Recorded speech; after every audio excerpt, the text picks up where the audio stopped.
እንግዲህ ዳግመኛ መገናኘት ስለቻልን ጌታ እናመሰግናለን።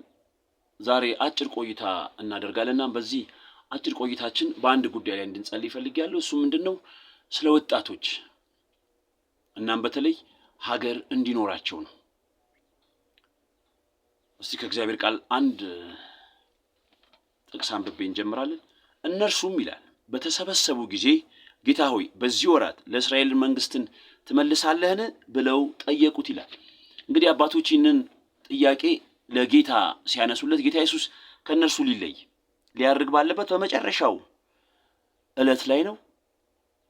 እናም ያን ጊዜ እንግዲህ ጌታ ከተነሳ በኋላ ወደ 40 ቀን ከእነርሱ ጋር ሲቆይ ድሮ ይነግራቸው ከነበረው ያለፈውን እጅግ ከፍ ያለውን የእግዚአብሔርን መንግስት ምስጢር በግልጥ ሲያስረዳቸው ከቆየ በኋላ አሁን እንግዲህ የሚሄድበት ቀን ደርሷል እና ለእነሱም እያሳሰባቸው ያለው ከኢየሩሳሌም እንዳይወጡ ምንድነው? አብ የሰጠውን ተስፋ ሳትቀበሉ ከኢየሩሳሌም አትውጡ፣ እኔ ሄዳለሁ፣ እሱንም ደግሞ የሰጠውን ተስፋ እልክላችኋለሁ። ያን ጊዜ በይሁዳ በኢየሩሳሌም በሰማርያ እስከ ምድር ዳርቻም ድረስ ምን ትሆናላችሁ ያላቸው ነው፣ ምስክሮቼ ትሆናላችሁ።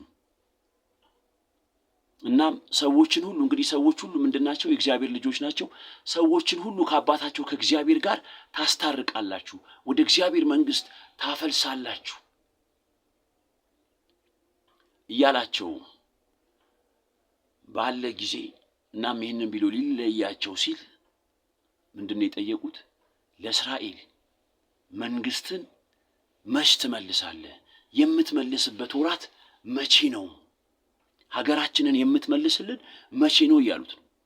እንግዲህ ያንን የሚያክል ከፍ ያለውን ነገር ሊያደርጉ ባላቸው በእነኛ ቀናት ውስጥ ይህንን ጥያቄ ሲያነሱ ጌታ ይህንን ጥያቄ ማቅረብ የለባችሁም፣ እንዴት ይህን ጥያቄ ትጠይቃላችሁ አይደለም ያላቸው።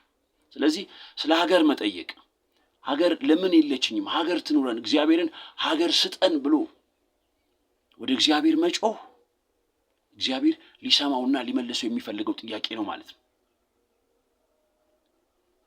እናም አሁን ስንት ወጣቶች ናቸው ሀገር እንዳላቸው ባለሀገሮች እንደሆኑ የተቆጠሩበት ሀገር እንደሚፈልጋቸው የሚያስቡት ስንት ወጣቶች ናቸው። እንግዲህ ወጣቶች ሄደው አንድ የሚደርሱበት ነገር አለ። ሁሉም ወጣቶች ሀገር አቀፍ ፈተና እና ስለ ሀገር አቀፍ ፈተና እኔ ከናሽናል ሚዲያ የሰማሁት አንድ ነገር አለ። ግን ከዛ በፊት ባለፉት ጥቂት ዓመታት ሁለት አይነት ጽንፎች አሉ። በአንደኛው ጽንፍ ሁሉም ይወድቃል፣ በአንደኛው ጽንፍ ደግሞ ሁሉም ያልፋል። እና እንዴት ነው ሁሉም የሚወድቁት በዚህኛው በኩል፣ ሁሉም ደግሞ እንዴት ያልፋሉ በተጻራሪው ብለው ሲጠይቁ እንግዲህ እኔ አልሰማሁም፣ ምናልባት ወይ አልተከታተልኩ ይሆናል። ነገር ግን የሚወድቁት የመንግስት ተማሪዎች ናቸው። እነኛ ደግሞ ለመውደቃቸው ከናሽናል ሚዲያ እኔ እንደሰማሁት ተጠያቂ ራሳቸው ናቸው ብለው የተከበሩት የትምህርት ሚኒስቴር ባለስልጣን ሲናገሩ ሰምቻለሁ። እንግዲህ እኚህ ሰው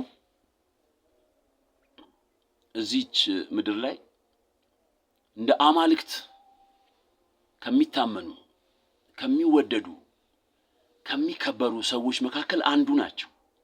ስለዚህ እነኚህ ወጣቶች ደግሞ የሚያውቁት ነገር የለም። እንደዚህ ባለው ሁኔታ ያለ አንድ ሰው ለመውደቃችሁ፣ ሀገር አልባ ለመሆናችሁ፣ ተስፋ ቢስ ለመሆናችሁ፣ ምንም ለመሆናችሁ ተጠያቂው ራሳችሁ ናችሁ ሲባሉ ልጆቹ ላያምኑ አይችሉም። እውነት ነው ይመስላቸው። ስለዚህ ማንንም አይጠይቁም ማለት ነው። ለመውደቄ ተጠያቂው፣ ሀገር አልባ ለመሆኔ ተጠያቂው እኔው ራሴ ነኝ ነው የሚሉት ማለት ነው። ነገር ግን ናቸው እንዲህ ልጆቹ የሚጠየቁበት ነገር አለ። እነኚህ ልጆች እኮ ለሀገር አቀፍ ፈተና ራሳቸውን ማቅረብ እስከሚችሉ እዛ ጋር ለፈተናው መቀመጥ እስከሚችሉበት ጊዜ ድረስ ለመማር ትምህርት ቤት ሄደዋል። ትምህርት ቤት ብቻ መገኘታቸው እዛ ግቢ መግባታቸው ብቻ በቂ አይደለም እንዴ? ግን እንዴት ነው እነሱ እዛ ጋር ይገኙ እንጂ በአግባቡ ይማሩ ነበር ወይ? ትምህርቱን ያገኙት ነበር ወይ? ትምህርት ይሰጣቸው ነበር ወይ? በተለያዩ ምክንያቶች በተለያዩ በዓላት ትምህርት ቤቶች ይዘጋሉ። መምህራን አይገኙም። በሌላም ቀን አይገኙም። ደግሞም ራሱ አስተዳደሩ የሚያቀርባቸው ልዩ ልዩ ምክንያቶችን ወስዶም ትምህርት ቤት ትምህርትን ይዘጋል። በመንግስት እያልኩ ነው። እናም እንግዲህ ይህንን ሁሉ አልፎ እነኚህ ልጆች ለፈተና ቀረቡ። ለፈተና ሲቀርቡ ወደ መፈተኛው ጣቢያ ወይንም ወደ ሊፈተኑ ወደ ተመደቡበት ወደዚያ ግቢ እንኳን ገና ሲገቡ የመንግስት ተማሪዎቹንና እንግዲህ ልዩነቱን እያየን ነው። የጸጥታ አካላት የሚቀበሏቸው እንደ ወንበዴ እንደ ወንጀለኛ ነው። የሚሰጣቸው ማረፊያ ደግሞ በሩ የተበላሸ፣ መስኮቱ የተበላሸ። እሺ ሁሉ አለፉ። ለፈተና ቀረቡ። ለፈተና ሲቀርቡ እነሱን ለመፈተን ወይንም ሲፈተኑ ለመቆጣጠር የተመደበ ሰው አለ። ያ ሰው በታላቅ ጥንቃቄ ነው የሚከታተላቸው። እንደና ደግሞ ሱፐርቫይዝ የሚያደርጉ ሱፐርቪዥን የሚሰጡ ደግሞ የተመደቡ ሰዎችም አሉ፣ የመጡ ቼክ የሚያደርጉ ማለት ነው። እነሱ ወዲያው ይመጣሉ። ልጆቹ ተረጋግተው እንዳይሰሩ ያለቻቸውን ዝግጅት እንኳን እዚያ ጋር እንዳይፈትኑ በጣም የሚረብሻቸው ነገር ነው ያለው፣ የሚያውካቸው ነገር ነው ያለው። ሁለተኛ ደግሞ በተጻራሪው ባለው በዛኛው ሳይድ ደግሞ ያሉት ተፈታኞች እንግዲህ አቀባበላቸው እንዳለ ሆኑ ከነኛ በተቃራኒው ነው።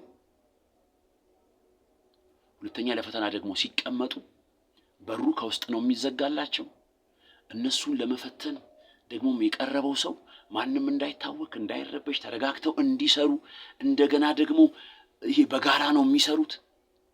ቶፕ ተማሪዎች እዛ ጋር ያሉት ዋና ትምህርት ላይ ጎበዝ የሚባሉት ልጆች ናቸው የሚያሰሯቸው። ከመካከል የሚወድቅ ፈተናውን በአግባቡ ያልሰራ እንዳይኖር ደግሞ ያ እንግዲህ አስተባባሪም በለው ፈታኝ ሳይሆን የሚያደርገው ነገር አለ። ውጤቱ ጋር እንምጣ። ውጤቱ እንግዲህ ሲገለጥ እነኛ ሁሉም ነው የሚያልቁት፣ እነኚህ ደግሞ ሁሉም ነው የሚያልፉት። ለመውደቃቸው ደግሞ ዋነኛ ተጠያቂ እኔ በናሽናል ሚዲያ ነው የሰማሁት ከዋናው ሰውዬ። እሳቸው ምንድን ያሉት? ራሳቸው ተማሪዎቹ ናቸው። እነኚህ ደግሞ ሁሉንም የሚያሳለፉት ትምህርት ቤቶቹም መምህራኖቹም ያለፉት ተማሪዎችም ራሳቸው ደግሞ እንደው ምን ብለዋል ማለት ነው? ተሸልመዋል። ስለዚህ እንግዲህ አሁን የፈለኩት እኔ ምንድነው ሀገር ተንከባላ ከሌሎች ተነጥቃ የምትሰጣቸው ልጆች አሉ። እነኚህ አለፉ የተባሉት ልጆች ማለት ነው። እንዴት ከሌሎች ተወስዳጃቸው እንደገባች ይቺ ሀገር ያውቃሉ። አሁን በሚቀጥለው ጊዜ ደግሞ አገሪቷን የሚረከቡ የሚመሯት እንደወደዱ የሚያደርጓት እነኚሁ ልጆች ናቸው። ለምን? ፖለቲካውንም ኢኮኖሚውንም እንደገና ፍልስፍናውንም ሃይማኖቱንም የመከላከያውንም ወይም የወታደሩንም ዘርፍ የሚመራው ምን ስለሆነ? የተማረው ስለሆነ ማለት ነው።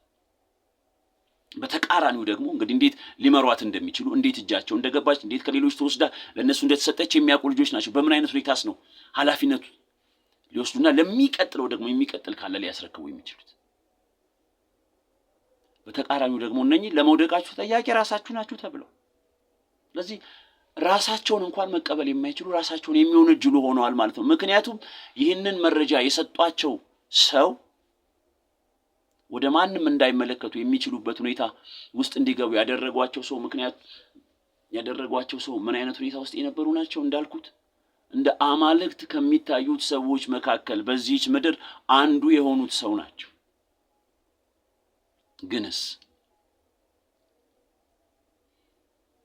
እነኚህ ልጆች አጥፍተዋል እንዴ? ለመውደቃቸው ተጠያቂ እነሱ ናቸው እንዴ? እግዚአብሔር ቃል እንደዚህ ይላል፣ ይህን ሕዝብ የሚመሩ ያስቷቸዋል፣ ተመሪዎቹ ይጠፋሉ። ስለዚህ እነኚህ ልጆች ከመሪዎቹ የተነሳ ምን ብለዋል ማለት ነው? ጠፍተዋል። ራሳቸውን እንኳን መቀበል እንዳይችሉ እኛ ምን ጥፋት አለብን? ምን አጥፍተን ነው ሀገር አልባ የተደረግነው? ተስፋ ቢስ የተደረግነው እንደ ወንበዴ እንደ ወንጀለኛ የተቆጠርነው ምን ጋር ነው ስህተታችን እንኳን እንዳይሉ መሪዎቹ ምን ብለዋቸዋል ማለት ነው? አስተዋቸዋል። ስለዚህ ነው እነዚህ ልጆች ምን ያሉት የጠፉት። ለዛ ነው ዛሬ ምን ጸልየው ምን እንዳይሉ እነኚህ ወጣቶች ጠፍተው እንዳይቀሩ። እንግዲህ አስቡት በኋላ ምን ሊሆን እንደሚችል። እነኚህ ልጆች ባለው መንገድ ሁሉ ሴቶቹም ሆነ ወንዶቹ ከሀገር ይወጣሉ። እንግዲህ ሴቶቹም እንደሚጠብቃቸው ወንዶቹም ቢሆን ያን ማሰብ ነው። የበረሃ ወንበዴ፣ የባህር አውሬ፣ እንደገና ሴቶቹ ደግሞ ወደ አረቡም ወደ ጥቁሩም ወደ ነጩም ወደ ቀዩም ወደ ቢጫውም ይበተናሉ። እዚያ ደግሞ እንግዲህ ምን ሊጠብቃቸው እንደሚችል ማንም እርኩሰቱን ነው በእነሱ ላይ የሚያራግፍ። እንደዚህ ነው የሚሆኑት። ለዛ ነው ምን እንዳሉ የሆነው እንዳይጠይቁ ምን አድርጌ ነው አገር አልባ የሆንኩት? ለምንድን ነው አገሬ ተነጥቃ ለሌሎች የተሰጠችብኝ እንዳይሉ ሆነዋል። ከማን የተነሳ? ከመሪዎቹ የተነሳ። ይህን ህዝብ የሚመሩ ምን ይሏቸዋል ነው የሚለው መጽሐፍ? ያስቷቸዋል። ስለዚህ እነዚህ ልጆች ምን ብለዋል? ስተዋል። እንዳይጠይቁ ሀገር ያስፈልገናል። አባቶች እኮ የመጨረሻው ቀን ላይ ነው ጌታ ኢየሱስ ከነሱ ሊወሰድ ነው። እንደገና ሊገቡበት ያለው ደግሞ ነገር ዓለምን አዲስ የሚያደርግ በዓለም ላይ ተደርጎ የማያውቀውን አዲስ ነገር ሊያደርጉ ነው። ነገር ግን በዛ ሁኔታ ውስጥ ሆነው ምን ጠይቀዋል? መቼ ነው መንግስትን የምትመልስልን? መቼ ነው ባለ ሀገሮች የምታደርገን? ወሩ ጊዜው መቼ ነው? አትጠይቁ አላለም ጌታ። አብ በገዛ ስልጣኑ ሊያደርገው ያለውን ቀንና ወራቱን ማወቅ ለእናንተ አይጠቅማችሁም፣ አልተሰጣችሁም ነው እንጂ አላቸው። ስለዚህ ነው እነኚህ ልጆች ሀገር አልባ ሲደረጉ ያልጠየቁት፣ ዝም ያሉት። እኔው ራሴ ነኝ ሀገሬን ያጣኋት። ሀገር ስትወሰድብኝ ለመወሰዷ ምክንያቱ እኔ ነኝ። ለመሰደዴ የትም